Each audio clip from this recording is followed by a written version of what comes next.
Welcome to Sustainability, How to Know What is Sustainable. Your presenter is Elaine Kraft, PI of Mentor Connect, Leadership Development and Outreach for ATE. These break time videos are sponsored by the CCTA, the Centers Collaborative for Technical Assistance, an NSF ATE funded grant. CCTA's original purpose was to respond to a request from the Department of Labor, DOL, to the NSF to have ATE centers provide technical assistance services to DOL tax grantees. And now that tax grants are over, we are focusing strictly on helping NSF grantees and proposal writers. Our deliverables are to provide technical assistance webinars, workshops, and best practice documents. Thank you, Christina.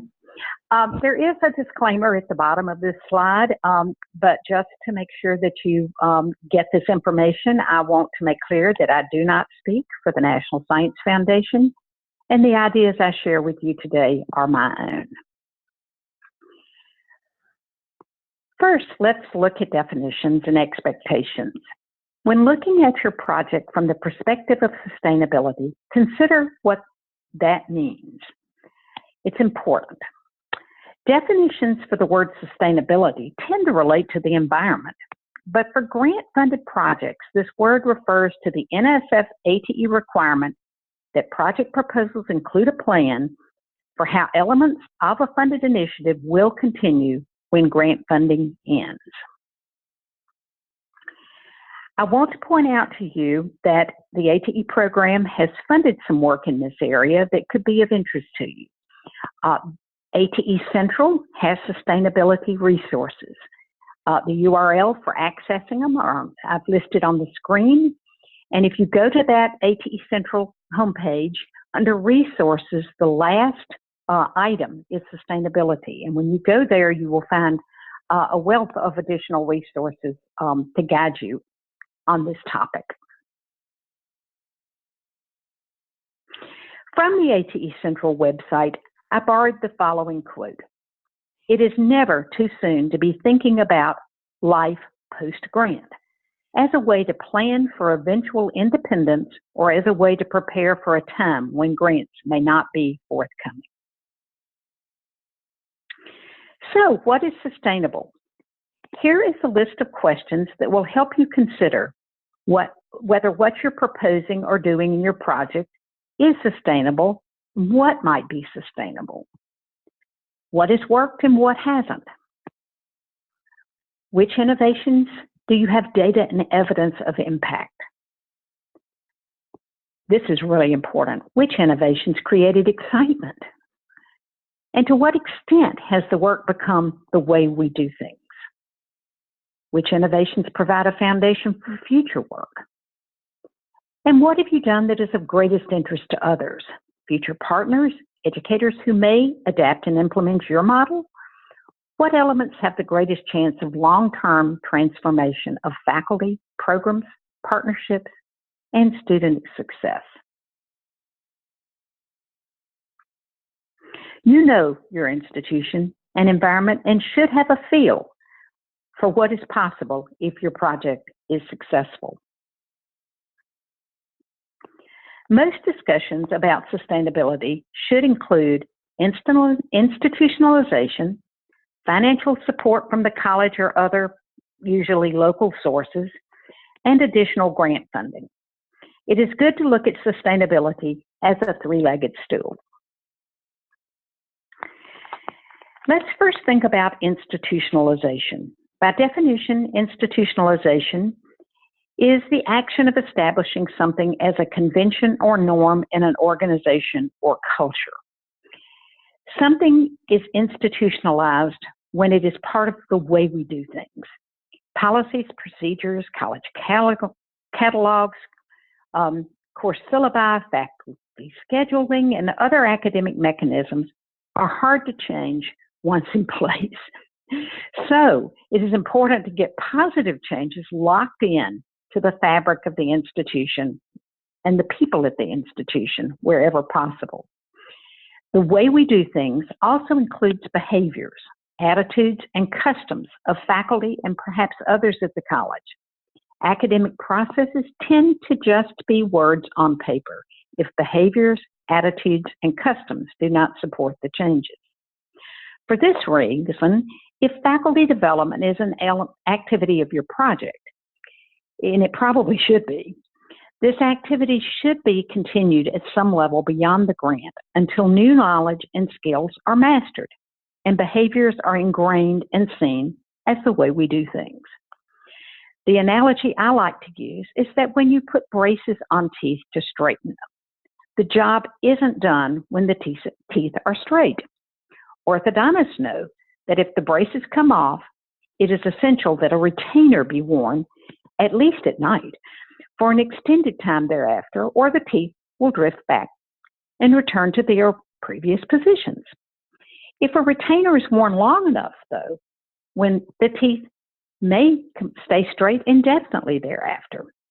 So what I'm saying is that we need to put retainers in place to keep the changes that grants make going in the right direction long enough for it to be the way we do things. Now, let's consider again how to know what is sustainable in your grant-funded project. Important to any discussion of sustainability is answering the question, what is worth continuing, saving, or sustaining from the work of the project? Not everything will be. The key to knowing what to sustain is evaluation conducted during the project. Where is your project producing desired outcomes or implementing change that leads to desired outcomes? With most projects, some strategies work better than others. It is the data that demonstrates the impact of a grant-implemented change that should drive decisions about what should be sustained and corresponding efforts to sustain the change.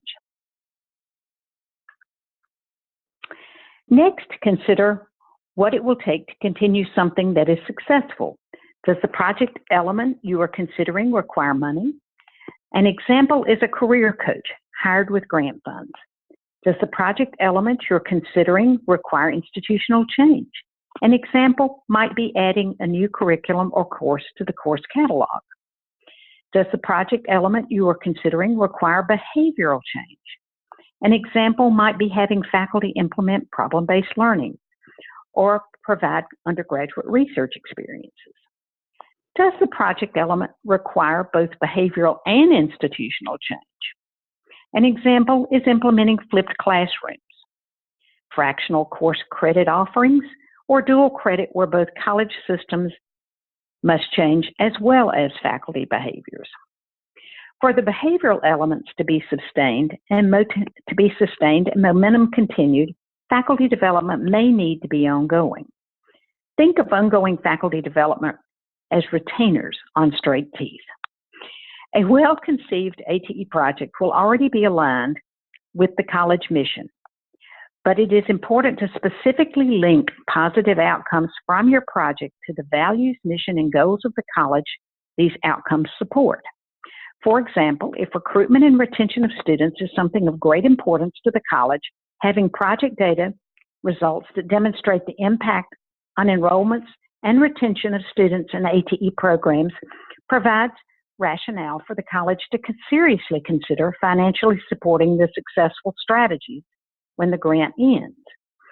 If the model can be replicated to other disciplines or college-wide, all the better. The bottom line is that if keeping something going will take financial resources, you will need to be armed with data and a proposal for what is needed to get buy-in from college administration to continue the innovation. Identifying funding to continue some successful elements of your project and continuing ongoing work with faculty or other personnel to change behaviors to the way we do things are critical elements that make up two legs of the three-legged sustainability stool I mentioned earlier. Seeking additional grant funding can and should be the third strategy for sustaining elements of your project.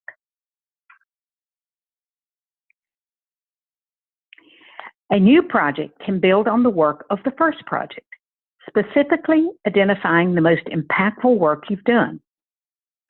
In considering a next ATE project, consider how you can broaden the impact of what you have done and learned by extending the project to new ATE disciplines and to additional partners.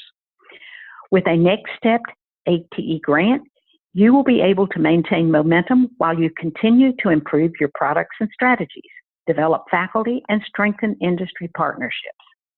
A proposal just to continue doing what you've done, no matter how successful, is not likely to be a successful proposal. But if your one-story building can become a two-story building, or perhaps a multi-building complex with an expanded partner network, this could prove an important third leg to your sustainability stool. Stay focused on areas where you are making a difference and have evidence of that impact. And do what excites you. That's what makes all of the hard work worthwhile. The good news is there's help available. Mentor Connect provides support for those seeking ATE grants. I encourage you to connect with Mentor Connect and find out about the cost-free support we can provide to help ensure your success. Now, Christina, back to you. Thank you, Elaine.